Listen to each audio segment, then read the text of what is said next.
का सिर्फ एकमात्र मकसद ये था कि नेहा की शादी, आज मैं नाम ले रहा हूँ, मुझे नहीं पता कि इसके बाद क्या सर्कमस्टांसेस होंगे, लेकिन जो बातें हैं, जो सच है वो आपको बताना मेरा फ़र्ज़ है, क्योंकि मैं अपने आप को देख रहा हूँ कि नहीं, जो चीज़ें हुई, चलो मैं कहानी बाद में बात करूँ। ये सारी कंट्रोवर्सी जो है वो झूठी है, बिल्कुल बेफिजूल है, और इसका सिर्फ एकमात्र उद्देश्य था नेहा की शादी टूटना, तोड़ना। और इसके अलावा एक और उद्देश्य है कि नेहा की शादी जब जब हो कहीं, तब कुछ ऐसा पंगा कर देना जिससे उसकी शादी कहीं ना हो।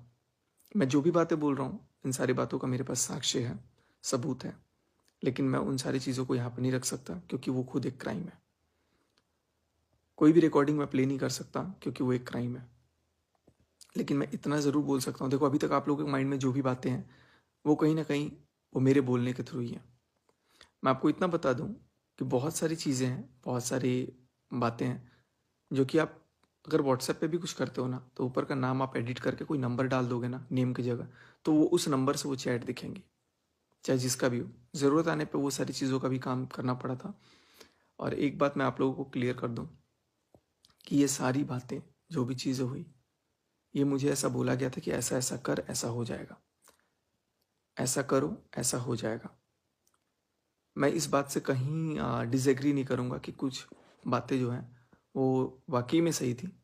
लेकिन कुछ चीज़ें क्या, बहुत सारी चीज़ें थी, इसका एकमात्र यही मेन मोटिव था कि उसकी शादी टूट जाए और शादी टूटने के बाद कहीं और भी शादी ना हो पाए। अब मुझे ये समझ में नहीं आया। देखो मैं क्लियर कट बता दूँ कि मेरे मन में सबसे पहली बात कि जो ये चीज़ें शुरू हुई, ये चीज़ें हुई सगाई के दिन से, जब मैं भोपाल गया। और जब मैं भोपाल गया तो वहाँ पे मेरे साथ जो बिहेव हुआ, जो बर्ताव हुआ, वो वाक़ई में मेरे साथ बहुत बुरा हुआ। और उसका कहीं न कहीं आप यूँ समझ लो कि एक मन में बदले का भावना था।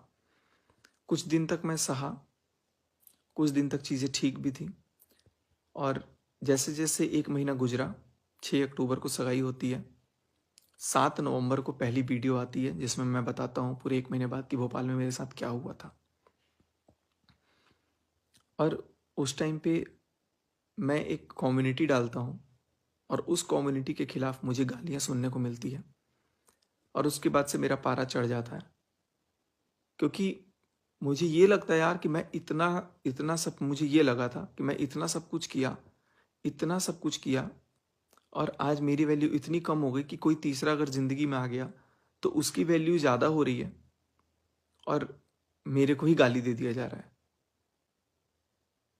तो ये चीज़ें कहीं न कहीं मेरे बर्दाश्त के बाहर थी।